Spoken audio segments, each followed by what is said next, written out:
Hello and welcome back to another episode of the news that you missed. Ladies and gentlemen, today we're going to be talking about the NES Classic being re-released, an interesting fan project for Diablo II to become like StarCraft, as well as former Overwatch pros making fools of themselves, to be honest. And finally, we're going to be wrapping up with some Final Fantasy VII news. So if that all sounds interesting, stay tuned for that. Ladies and gentlemen, a road to 1 million subscribers starts with you, and I've started it here. I would like you to join my Maverick Rebellion. Rebel against the establishment. You don't have to conform to a normal news network to get your video game news, and I'd definitely like to be one of those few YouTubers to achieve 1 million subscribers. So if you think I've earned your subscription, click the subscribe button, or you can wait until after the video to see if you'd like to get news like this daily, every single day. I try to bring out news videos and talk about video games because I just absolutely love gaming. Now, I just got back from the gym, I've been hitting it hard, and I've been losing weight, and hopefully your host, Protomario, looks a little bit better, so let's jump into the news. First things first, I have to talk about that NES Classic. Woo! June 29th. I remember the original NES Classic had shipped to many, many towns. I used to live in a town of 20,000 people. Now, you might say to yourself, that ain't nothing, Columbus, Cleveland, other bigger cities, they have massive amounts of populace. 20,000 people ain't nothing. But in a town of 20,000 people, the local GameStop, the only GameStop in the town, only received around 5 NES Classics, which was pretty ridiculous. And the same went for Walmart. It was under 10 total for the city. So it's pretty crazy, and Nintendo had vowed to continue to bring forth more NES Classics. They knew people wanted them, and they said they were going to ramp production back up, but because of the Switch's launch, they had cut production. So you're going to be able to get an NES Classic soon. Soon I'm also going to have a video out on a clone NES Classic that actually is absolutely amazing for the price, $20 for a clone console, and it actually works pretty darn well. So you'll want to stay tuned for that. Moving on, ladies and gentlemen, we have rumors suggesting that Retro Studios is making a Star Fox racing game. This is something right here. Yeah, so Retro Studios are very famous for their handling of Metroid.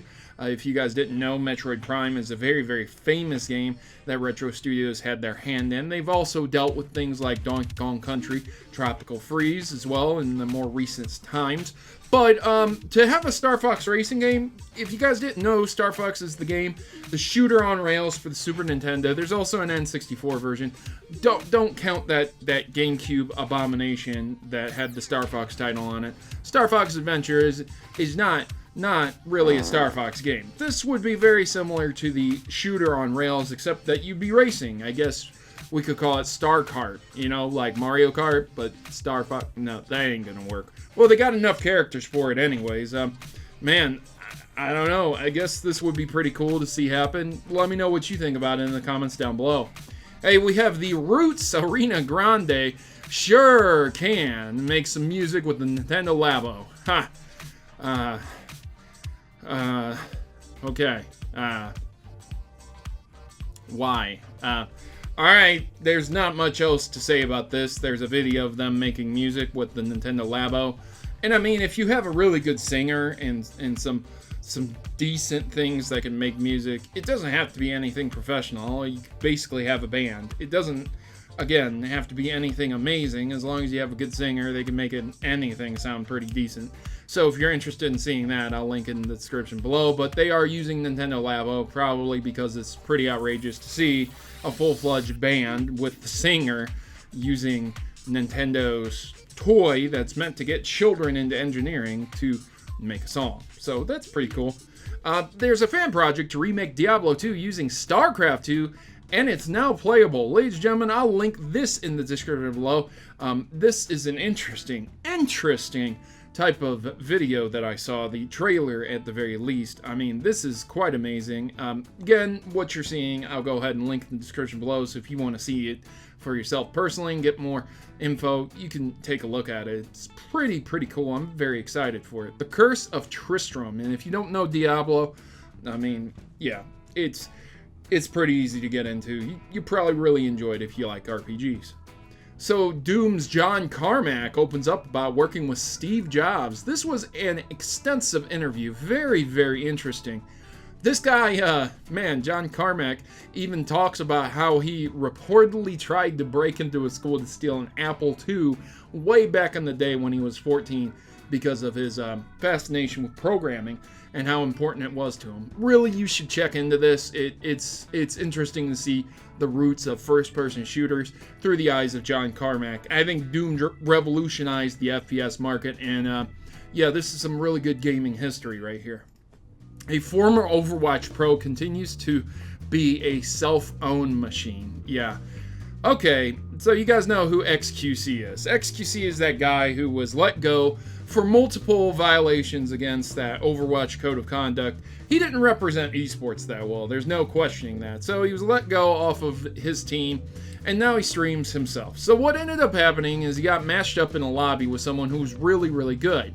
And when he was looking at the player's profile and seeing what the player was about, he claimed that they were a hacker. Yeah, that was a quick peek at their stats. And then later he realized that this was pretty much an alt account from an actual, really, really professional player, Florida Mayhem's Jung Woo Saya Playa.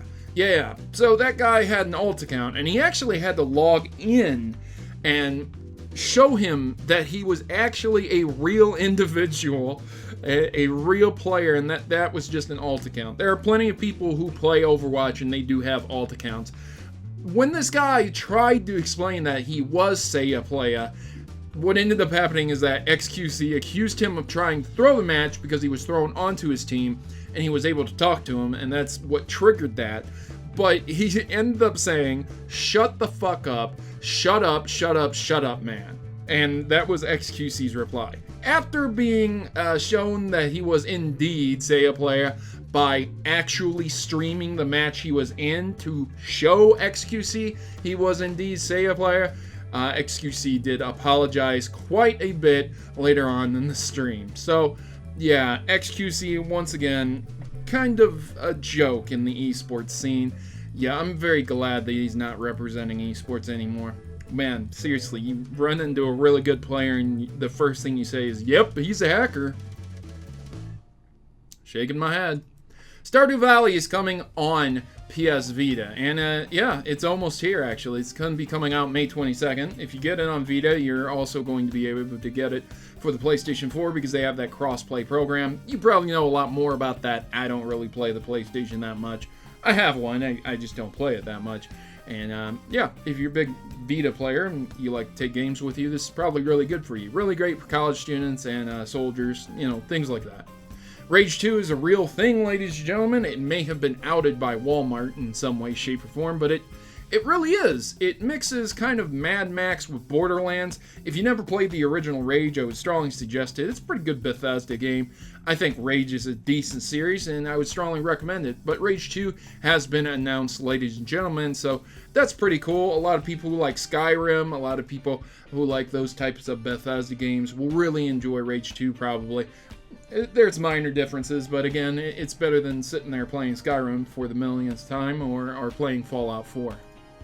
Microsoft might be building an accessibility-minded controller. So this is a pretty interesting story. Basically, this is a controller in mind for handicapped individuals, perhaps blind people, perhaps people who have problems using the standard Xbox One controller and are unable to actually do that. So this is a pretty cool controller. I gotta tell you, I'm very interested in getting it myself. It would basically be a flat controller that allows for the mappable configurations of different things for the D-pads and different buttons to be mappable on it as well. So I think that's really, really cool. The D-pad on the left with a few of the access buttons, but then the entirety of the controller is just basically two giant circles. It reminds me of the Steam controller, so there's that, ladies and gentlemen. If you're interested in a remappable, accessible controller, there's something for you as well.